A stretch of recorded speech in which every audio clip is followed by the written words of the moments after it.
I'm very sleepy right now. But I am 4 months old. Are you 4 months old? Are you 4 months old? Did Mama get your tickle spot? Did Mama get your tickle spot? Yeah. Say, I never look at the camera during these intros. Jackson, are you 4 months old? I'm 4 months old. Yes, I am. Yes, I am. I'm 4 months old.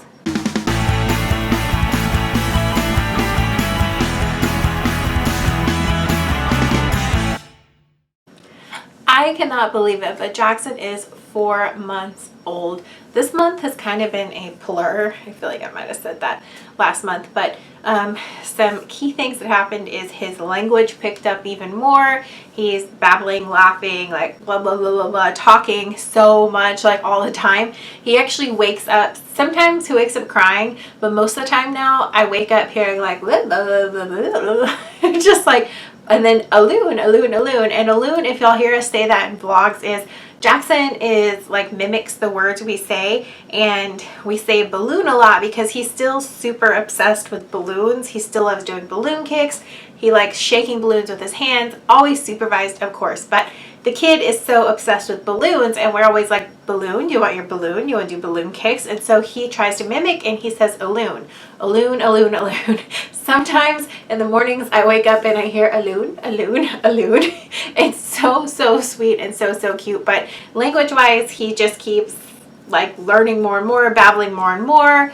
Everything is super funny to him now. He's just a happy like baby, and everything's hilarious, and he smiles at everyone.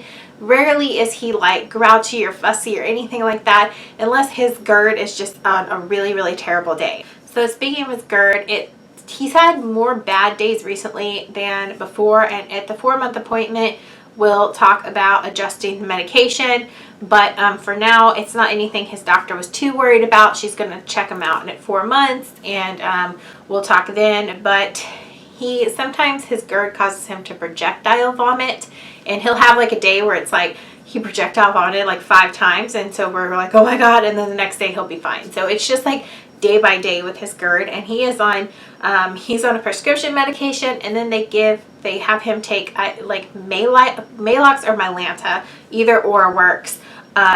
He can take it up to 3 times a day on bad days, on top of his like prescription medication, which is like, thank God, because his prescription, thank God I have something I can buy over the counter, because his prescription medication is $60 a month, and it expires like exactly 1 month, and because it's such a tiny dose, they give us enough for 2 months, but that's as small as they can compound it for his age and size, but we still have to pay for 2 months, even though he can only use it for 1 month before it expires. It's confusing and it's frustrating, but he needs it, so it's like, what can you do?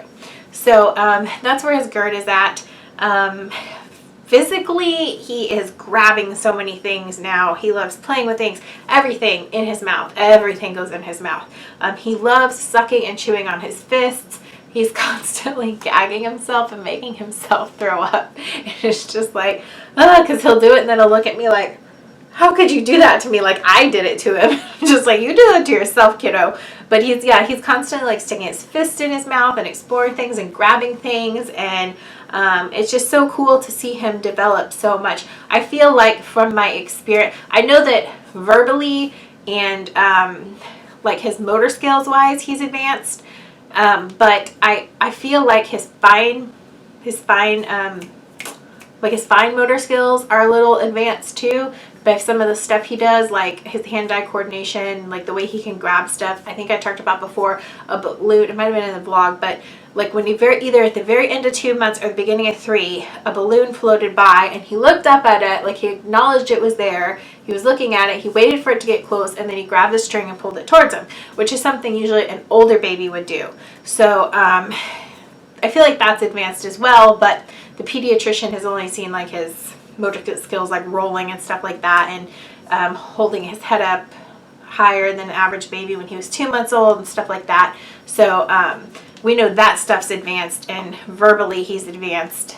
The last time she saw him, he was just like blah, blah, blah, blah, blah, and that was like at the beginning of 3 months. So he's just like blabbing and talking and mimicking words more and more, but balloon is his favorite thing, and it's the cutest thing. So if you hear Justin and I say "alloon" to each other in a vlog, that's why, because that's like our favorite thing Jackson does right now, is like "alloon, alloon, alloon," and it's just so cute to be driving and hear like "alloon, alloon, alloon," or like when we wake up in the morning we'll hear like "alloon."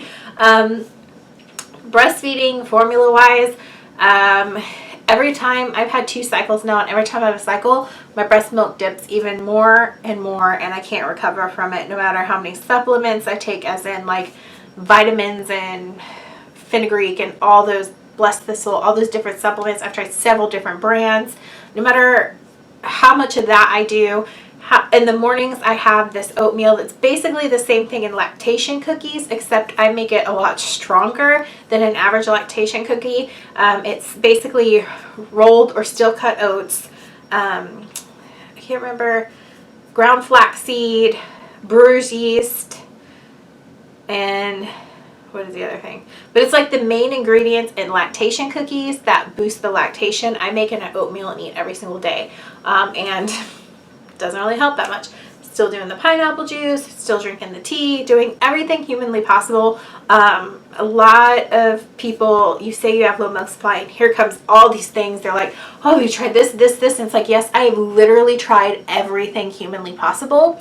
I breastfeed him, and then when he's done, I pump. And if he skips a feeding or he goes longer or he's asleep, I still get up and I pump every 2 hours, 3 hours, you know, both breast, like even after he nurses. Let's see, what else have I done? And that's like, I'm not, like, even if he sleeps, like say a 5 or 6 hour stretch, I am not sleeping, because if I have to wake up and pump because it's time, then I do that. Just everything possible I can to keep my milk coming up, I feel like there's other stuff, pineapple juice, just everything possible. I've told several of my friends that breastfeed, and they're like, holy crap, you've done everything. Just, they've been like, let it go. Even my doctor and lactation consultant have said, you can let it go. Like, truly, some people's hormones will not let them produce enough milk no matter what you do, but I have not let it go. I am very close to drying up, and I said from the very beginning that I will go till I dry up, basically, and I will. I said I would not take the prescription medication because I am at a super high risk for it triggering extremely intense depression or anxiety, because I have a history of depression or anxiety. So I've held off trying the prescription that my doctor gave me, but I've decided that I'm so close to drying up that I am going to take it at the end of September, because there's a day Justin took off, so I will take it in case it makes me drowsy too, is the reason I hear it makes people really drowsy. So I will take it, and yeah, I'll just take it and see what happens. If I start going into like a psychological meltdown, then I'm going to stop taking it. But that's kind of my last card I have up my sleeve, and then from there it's just, if I dry up, there's nothing I can do about it. The doctors, lactation consultants already said there's nothing I can do about it. I got the system where I can nurse him and give him formula at the same time so that he nurses longer, but that hasn't even really helped. But at least because he's emotionally attached to nursing, at least I can still, with that, offer him the breast whenever he wants, even if I do dry up. So that's nice. And he can also use it now while I'm still making a little bit of milk. But to be honest, if you guys want to know how bad it is, because I've had several people ask me, I can pump all day, every 2 hours, both breasts, and I'm lucky I'll get an ounce, like an ounce total.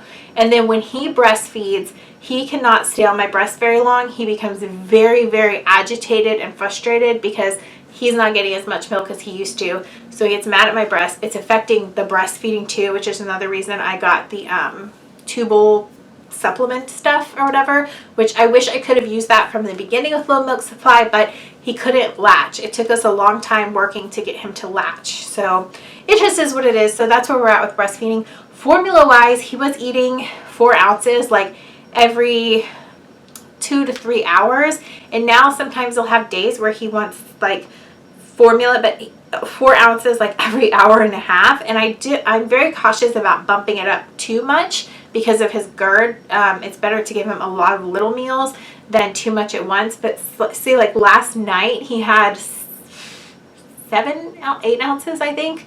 And I was like, oh my gosh, that's crazy for him. That's crazy.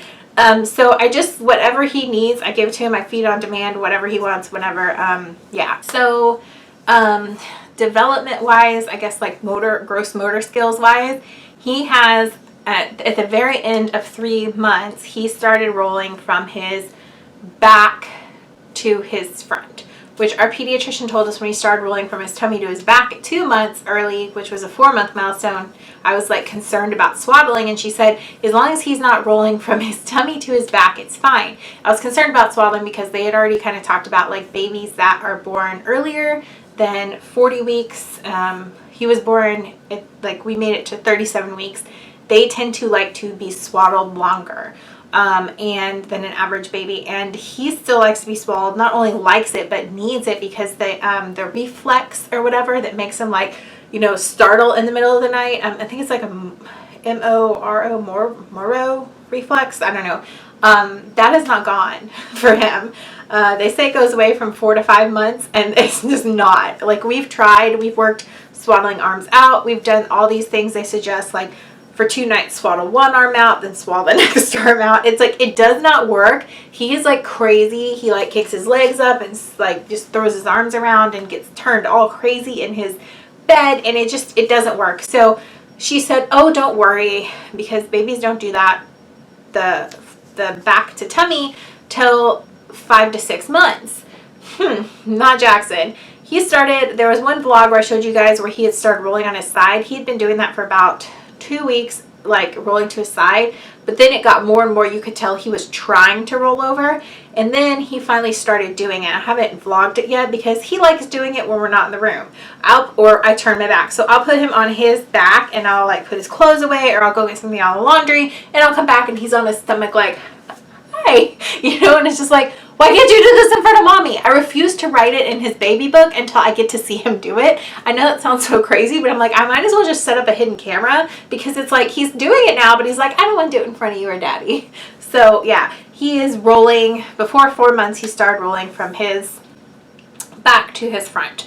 So that's that. He also moves in circles a lot on his tummy now. Like, he'll go in circles, he'll inch bug along. Y'all have seen that in our vlogs. He started, like, he'll raise his booty and slide his front, and raise his booty and slide his front. He doesn't do it every time he's on his tummy, but he does like do it occasionally. But the biggest thing he does now is he works his way around to like reach toys and stuff when he's on his belly.